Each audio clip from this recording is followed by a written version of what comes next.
Hello दोस्तों, welcome to education world channel. आज है 3 जून 2020 और 3 जून 2020 से जितने भी क्वेश्चन बन सकते हैं आज हम इस वीडियो में डिस्कस करेंगे। दोस्तों, क्वेश्चन से रिलेटेड इंपॉर्टेंट फैक्ट भी बताऊंगा, तो वीडियो को ध्यान से पूरा देखें। और वीडियो के लास्ट में यूपीएससी यानी कि सिविल सर्विस से रिलेटेड कुछ करंट अफेयर लिए गए हैं, जिसके इंपॉर्टेंट फैक्ट भी मैं आपको डिटेल में बताऊँगा। और दोस्तों, वीडियो का PDF फाइल आप हमारे फेसबुक ग्रुप एजुकेशन वर्ल्ड से डाउनलोड कर सकते हैं, लिंक डिस्क्रिप्शन में है। और दोस्तों, आपको अगर वीडियो अच्छा लगा हो तो आप हमारे वीडियो को सब्सक्राइब लाइक ज़रूर करिएगा। तो चलिए वीडियो स्टार्ट कर। आज का पहला क्वेश्चन है, हिंदी पत्रकारिता दिवस निम्न में से किस दिन मनाया जाता है?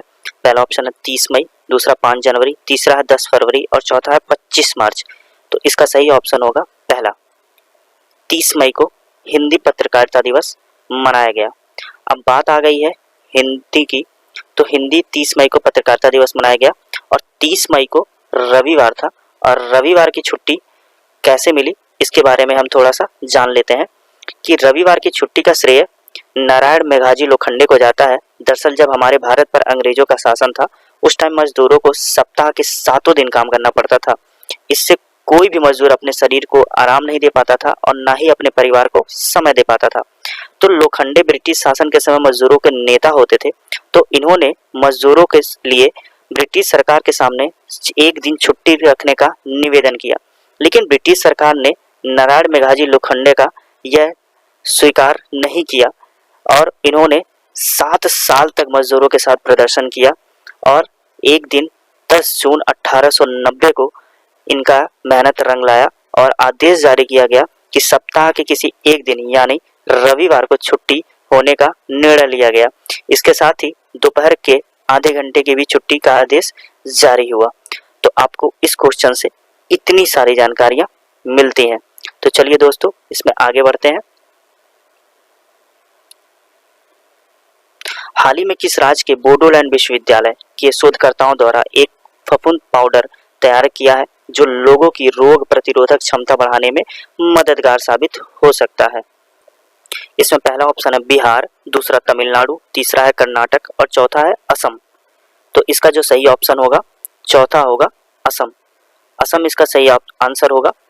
तो दोस्तों, इस पाउडर को एक दुर्लभ परजीवी कवक जिसे सुपर मशरूम के नाम से भी जाना जाता है, और यह इस सुपर मशरूम को कार्डिसेप्स मिलिटेरिस यानी कि CORDCEPS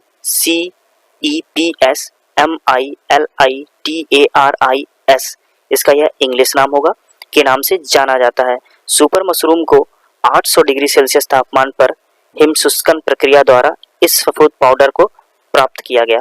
अब दोस्तों, बात यहाँ पर आई है बोडोलैंड यूनिवर्सिटी की, यानी कि बोडोलैंड विश्वविद्यालय। तो यह जान लेते हैं, यह एक राज्य स्तरीय यूनिवर्सिटी है जिसकी स्थापना 2009 को डोवरा गांव के कोकझार में हुआ था और यह असम में है। तो यह अब असम के बारे में जान लेते हैं कि असम उत्तरी पूर्वी भारत का एक राज्य है जिसकी राजधानी दिसपुर है। जिले यहाँ पर 33 है। भाषा यहाँ की असमिया है और यहाँ के जो मुख्यमंत्री हैं वह है सर्बानंद सोनोवाल। यहाँ के जो मुख्यमंत्री हैं वो है सर्बानंद सोनोवाल और यहाँ के जो राज्यपाल हैं वह है जगदीश मुखी। यहाँ पर सबसे ज्यादा चर्चा में रहा है भूपेन हजारिका सेतु। अब बात आई है असम की, तो आपको पता ही होगा कि भूपेन हजारिका सेतु असम की सबसे ज्यादा चर्चा में रहा भी है, जिसका उद्घाटन 26 मई 2017 को हुआ था। मोदी जी ने 26 मई 2017 को उद्घाटन किया था और इसकी जो लंबाई है वो है 9.15 किलोमीटर और यह लोहित नदी को पार करता है, जो ब्रह्मपुत्र नदी इसकी उपनदी है। अब दोस्तों, आपको बता दो कि ब्रह्मपुत्र नदी असम की एक ऐसी नदी है जो केवल असम में बहती है। भारत में असम में केवल ब्रह्मपुत्र नदी ही बहती है। इसका एक छोर अरुणाचल प्रदेश के टोला कस्बा तथा दूसरा छोर असम के तिनसुकिया जिले के सादिया कस्बे में है। तो भूपेन हजारिका सेतु के बारे में आपको इतनी जानकारी मिलती है और इस क्वेश्चन से भी आपको इतनी जानकारी मिलती है। तो चलिए क्वेश्चन में आगे बढ़ते हैं। आज का तीसरा क्वेश्चन है, हाल ही में न्यू डेवलपमेंट बैंक के नवीन अध्यक्ष किसे चुना गया? पहला ऑप्शन है मार्को स्ट्राइजो, दूसरा है राहुल सचदेवा, तीसरा है डेविड मालपास और चौथा है अंशुला कांत। तो इसका जो सही आंसर होगा वो होगा मार्को स्ट्राइजो। मार्कोस टाइजो ब्राजील के न्यू डेवलपमेंट बैंक के नवीन अध्यक्ष के रूप में चुने गए हैं और न्यू डेवलपमेंट के वर्तमान अध्यक्ष हैं केवी कामत का 5 वर्ष का कार्यकाल समाप्त होने वाला है। भारत के अनिल किशोर को न्यू डेवलपमेंट बैंक के उपाध्यक्ष के रूप में चुना गया है। अब दोस्तों बात आई है न्यू डेवलपमेंट बैंक की, तो न्यू डेवलपमेंट बैंक के बारे में जान लेते हैं कि यह बैंक ब्रिक्स के नाम से पहले जाना जाता था। 2014 के ब्रिक्स सम्मेलन में 100 अरब डॉलर के साथ नए विकास यानी कि डेवलपमेंट बैंक की स्थापना किया गया और इसका मुख्यालय शंघाई चीन में है और इसकी स्थापना 15 जुलाई 2014 को हुई थी और यहाँ के महासचिव है कामत। और दोस्तों यह जो न्यू डेवलपमेंट बैंक है इसमें जो जिस क्षेत्र में है वो है ब्राजील, रूस, भारत, चीन और दक्षिण अफ्रीका। यह इतने देशों में न्यू डेवलपमेंट बैंक के ब्रांच हैं। अब दोस्तों बात आई है ब्राजील की, तो ब्राजील के बारे में जान लेते हैं। तो ब्राजील की राजधानी है ब्रासिलिया। ब्राजील की राजधानी है ब्रासिलिया। यहाँ के राष्ट्रपति हैं जाइर बोल्सोनारो। यहाँ के जो राष्ट्रपति हैं वो हैं जाइर बोल्सोनारो। यहाँ की मुद्रा है रियाल। और दोस्तों बात आई है रूस की, तो रूस की राजधानी है मॉस्को। रूस की राजधानी है मॉस्को। यहाँ के राष्ट्रपति हैं व्लादिमीर पुतिन। यहाँ के जो राष्ट्रपति हैं वो व्लादिमीर पुतिन और यहाँ का जो मुद्रा है वो है रशियन रूबल। अब बात आई है भारत की, तो भारत के प्रधानमंत्री हैं श्री नरेंद्र मोदी और यहाँ के जो राष्ट्रपति हैं वह है रामनाथ कोविंद और यहाँ का जो मुद्रा है वो है रुपया। अब दोस्तों बात आई है चीन की, तो चीन की राजधानी है बीजिंग। यहाँ के जो राष्ट्रपति हैं वो शी जिनपिंग, XIJINPING, यह है इंग्लिश। मुद्रा है रेन मिनबी। अब इसके बाद है दक्षिण अफ्रीका, तो दक्षिण अफ्रीका के बारे में जान लेते हैं। तो दक्षिण अफ्रीका के जो राष्ट्रपति हैं वो है सिरिल रामाफोरस। सिरिल रामाफोरस। यहाँ की राजधानी है प्रिटोरिया, ब्लोमफॉन्टेन, केप टाउन। यहाँ की 3 राजधानी है प्रिटोरिया, ब्लोमफॉन्टेन और केप टाउन। यहाँ की जो मुद्रा है वो है रेंड।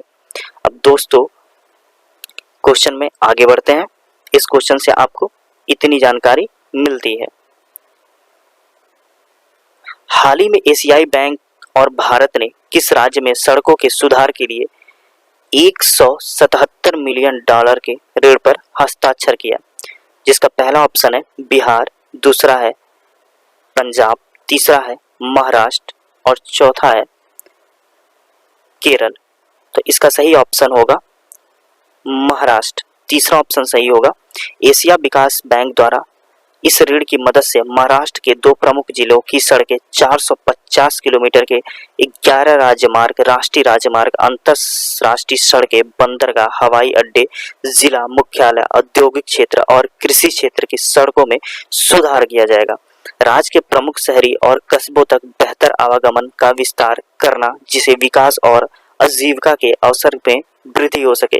उल्लेखनीय है कि ऐसे उपाय लोगों की आय में असमानता को कम करने में सहायक साबित होगी। अब दोस्तों बात आई है महाराष्ट्र की, तो महाराष्ट्र के बारे में जान लेते हैं कि महाराष्ट्र की राजधानी है मुंबई और यहाँ के जो मुख्यमंत्री हैं वो है उद्धव ठाकरे। यहाँ के जो मुख्यमंत्री हैं उद्धव ठाकरे। यहाँ के जो उप मुख्यमंत्री हैं वो है अजीत पवार और गवर्नर है भगत सिंह केसारी। यहाँ के जो गवर्नर है भगत सिंह केसारी। तो आपको इस क्वेश्चन से इतनी जानकारी मिलती है। 5वां क्वेश्चन है, हाल ही में किस राज्य सरकार द्वारा राज्य में देश के अन्य हिस्सों से लौटे कुशल श्रमिकों को रोजगार के अवसर उपलब्ध कराने के उद्देश्य से रोजगार सेतु योजना की घोषणा की गई है? इसका सही ऑप्शन होगा मध्य प्रदेश। मध्य प्रदेश सरकार ने प्रयास किया है कि सभी कुशल श्रमिकों को एक मंच पर एकत्रित किया जाए। इसके पश्चात इन्हें उन लोगों के साथ जोड़ा जाए जिन्हें इस कौशल की आवश्यकता है।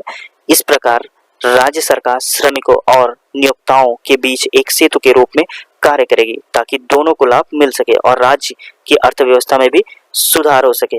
राज्य सरकार का यह निर्णय मध्य प्रदेश के उपयोगी के लिए श्रम शक्ति की आवश्यकता को पूरा करने के साथ साथ कोरोना वायरस यानी कि कोविड-19 महामारी के दौरान श्रमिकों को रोजगार भी प्रदान करेगी। अब दोस्तों बात आई है मध्य प्रदेश की, तो मध्य प्रदेश की राजधानी है भोपाल, मुख्यमंत्री है शिवराज सिंह चौहान, राज्यपाल है लालजी टंडन। तो आपको इस क्वेश्चन से इतनी जानकारी मिलती है। चलिए क्वेश्चन में आगे बढ़ते हैं। विश्व दुग्ध दिवस निम्न में से किस दिन मनाया जाता है? जिसमें पहला ऑप्शन है 11 जुलाई, दूसरा है 1 जून, तीसरा 25 मई और चौथा है 10 अप्रैल। तो दोस्तों इसका जो सही ऑप्शन होगा वो होगा बी, 1 जून। 1 जून को विश्व दुग्ध दिवस मनाया जाता है। बहुत सारे देशों ने सहभागिता से पूरे विश्व में 2001 में पहली बार विश्व दुग्ध दिवस मनाया था। विश्व दुग्ध दिवस का उद्देश्य मानव जीवन में दूध और दूध उत्पादों के महत्व के बारे में लोगों में जागरूक करना है। दूध से आपकी सेहत को मिलने वाले फायदे के बारे में आम जनता की जागरूकता बढ़ाने के लिए विश्व दुग्ध दिवस मनाया जाता है। और विश्व दुग्ध दिवस की इस बार की थीम थी वर्ल्ड मिल्क डे। क्या थीम थी? World milk day. तो आपको इस क्वेश्चन से इतनी जानकारी मिलती है। चलिए क्वेश्चन में आगे बढ़ते हैं। केंद्र सरकार ने वर्ष 2020-21 के लिए छत्तीसगढ़ के लिए जल जीवन मिशन के तहत कितने करोड़ रुपए की मंजूरी दी है? तो पहला ऑप्शन है 555 करोड़, 745 करोड़, 445 करोड़ और 945 करोड़। तो इसका सही ऑप्शन होगा तीसरा, 445 करोड़। 445 करोड़ इसका सही ऑप्शन होगा। तो केंद्र सरकार ने वर्ष 2020-21 के लिए छत्तीसगढ़ के लिए जल जीवन मिशन के तहत 445 करोड़ रुपए मंजूर किए हैं।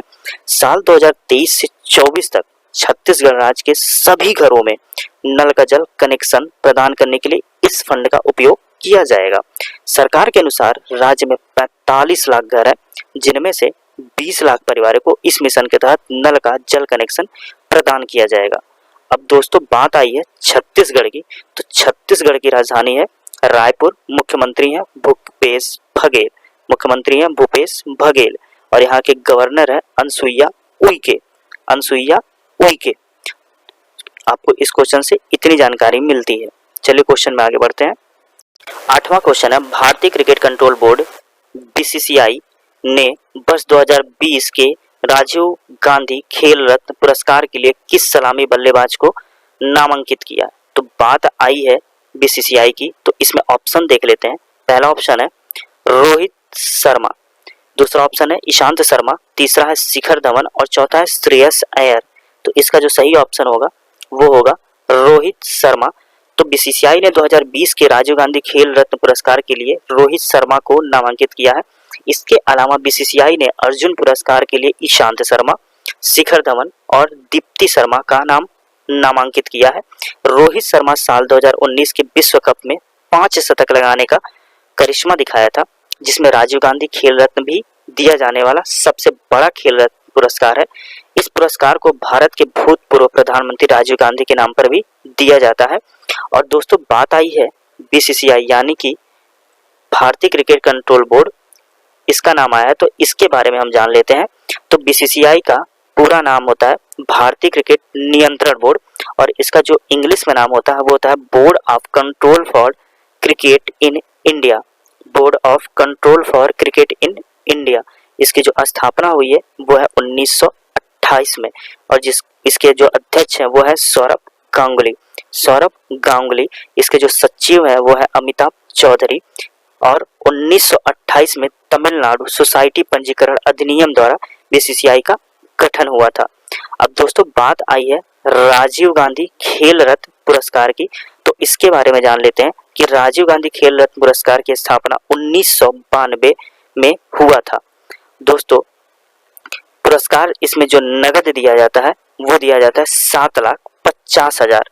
7,50,000 भारत में दिया जाने वाला सबसे बड़ा खेल रत्न है ये। इसके जो प्रथम विजेता है वो है विश्वनाथन आनंद और जो इसके लास्ट विजेता है वो है बजरंग पुनिया, जो कि भारतीय पहलवान है। और इसके जो दीपा मलिक है वो है शॉर्ट पुट जेवेलियन थ्रो भारतीय के हैं। तो दोस्तों आपको 8वें क्वेश्चन से इतनी सारी जानकारी मिलती है। अब दोस्तों सिविल सर्विस परीक्षाओं में पूछे जाने वाले हम यहाँ से 2 करंट अफेयर लेते हैं जिनके बारे में हम विस्तृत में चर्चा। 9वां क्वेश्चन है, जैवोपचारण के संदर्भ में निम्नलिखित कथनों पर विचार कीजिए। यह मृदा में प्रदूषकों की विषाक्तता का निराकरण करने हेतु सक्षम जीवों का उपयोग करने की एक प्रक्रिया है। दूसरा है, यह समुद्र सतह से तेल रिसाव को हटाने में प्रयुक्त की जाने वाली एक तकनीकी है। उपयुक्त कथनों में से कौन सा सही है? पहला ऑप्शन है केवल एक, दूसरा ऑप्शन है केवल दो, तीसरा ऑप्शन है केवल एक और दो, और चौथा ऑप्शन है न तो एक और न ही दो। दोस्तों दूसरा ऑप्शन में केवल के बाद दो छूट गया है, तो आप लोग इसको ध्यान दीजिएगा। तो आपको इसके बारे में बता दूं, जो इसका सही ऑप्शन होगा वो होगा तीसरा, केवल एक और दो। सूक्ष्म जीवों जैसे जैविक अभिकर्मकों या पर्यावरणीय क्षति के सुधार और पुनर्प्राप्ति से अनुप्रयोग किया जाने वाला जैव प्रचारण कहलाता है। इसे जैव सुधार भी कहते हैं। अर्थात जैव प्रचारण एक ऐसी प्रक्रिया है जिसका उपयोग दूषित माध्यमों के उपचार करने के लिए किया जाता है। इन माध्यमों में जल, मृदा और उपसतही पदार्थ भी शामिल हैं। इसलिए इसका जो कथन तीसरा होगा वो सही होगा। और जैव प्रचारण की यह प्रक्रिया सूक्ष्म जीवों के विकास को प्रोत्साहित करती है एवं लक्षित प्रदूषकों को निम्नीकृत करने के लिए पर्यावरणीय परिस्थितियों में परिवर्तन करके संपन्न की जाती है। जैसे कि जीवाणु का उपयोग करके समुद्री सतह पर हुए तेल रिसाव को हटाना है। इसलिए जो कथन दूसरा है, जिसमें यह कहा गया है कि समुद्री सतह से तेल रिसाव को हटाने में प्रयुक्त की जाने वाली यह एक तकनीकी है, इसलिए जो दूसरा भी है यह भी सही है। तो इसलिए जो हमारा तीसरा ऑप्शन होगा वो सही होगा। तो आपको इस क्वेश्चन से इतनी सारी जानकारी मिलती है। चलिए क्वेश्चन में आगे बढ़ते हैं। 10वां क्वेश्चन है, थार्ड क्या है? थार्ड क्या है? जिसका पहला ऑप्शन होगा कोविड-19 हेतु एक परीक्षण है। जो दूसरा ऑप्शन है वह है श्वसन संबंधी एक रोग, तीसरा है एक मिसाइल, और चौथा है भारतीय वायुसेना का एक विमान। यहाँ पे एन छूट गया है, तो इसका जो सही ऑप्शन होगा वो होगा तीसरा, कि यह एक मिसाइल है। थर्ड का पूरा नाम है terminal high altitude area defence. जो पूरा नाम है terminal high altitude area defence, और यह विश्व की सर्वश्रेष्ठ मिसाइल रक्षा प्रणालियों में मानी जाती है। थर्ड अंतरिक्ष आधारित और जमीन आधारित निगरानी स्टेशन से जुड़ा है। यह स्टेशन अपनी तरफ आने वाली मिसाइलों के बारे में थर्ड इंटरसेप्टर मिसाइल को डाटा ट्रांसफर कर खतरे के प्रकार के बारे में सूचित करता है। यह 200 किलोमीटर दूर तक और 150 किलोमीटर की ऊंचाई तक मार गिराने में सक्षम है। इसकी टेक्नोलॉजी हिट टू किल है, यानी सामने से आ रहे हथियारों को रोकती नहीं बल्कि नष्ट कर देती है। तो इसलिए इसका जो तीसरा ऑप्शन होगा वो सही होगा। दोस्तों क्वेश्चन के वीडियो के लास्ट में हम एक क्वेश्चन पूछते हैं, जिसका आंसर आपको कमेंट बॉक्स में देना होता है, और इसका जो आंसर होगा वो हम कल की वीडियो में आपको बताएंगे। तो आज का जो क्वेश्चन है वो है CIPEET का नया नाम क्या है? इसका आंसर आप हमें कमेंट बॉक्स में भी दे सकते हैं, और इसका हम आपको जवाब कल के वीडियो में देंगे। दोस्तों कल का जो क्वेश्चन था वो था, निम्न में से किस देश के राष्ट्रपति ने हाल ही में WHO से सभी संबंध खत्म करने की घोषणा की है?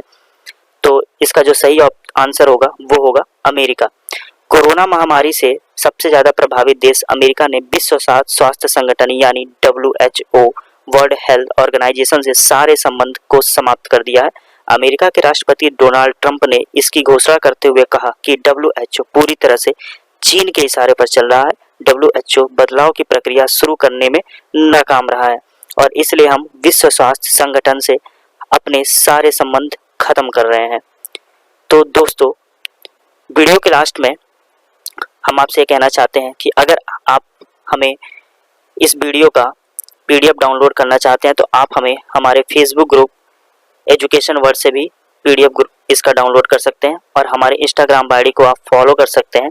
दोस्तों हमारे यूट्यूब चैनल को लाइक करें, सब्सक्राइब करें। अगर आपको वीडियो से कोई जानकारी मिली हो तो आप वीडियो को शेयर करें। धन्यवाद।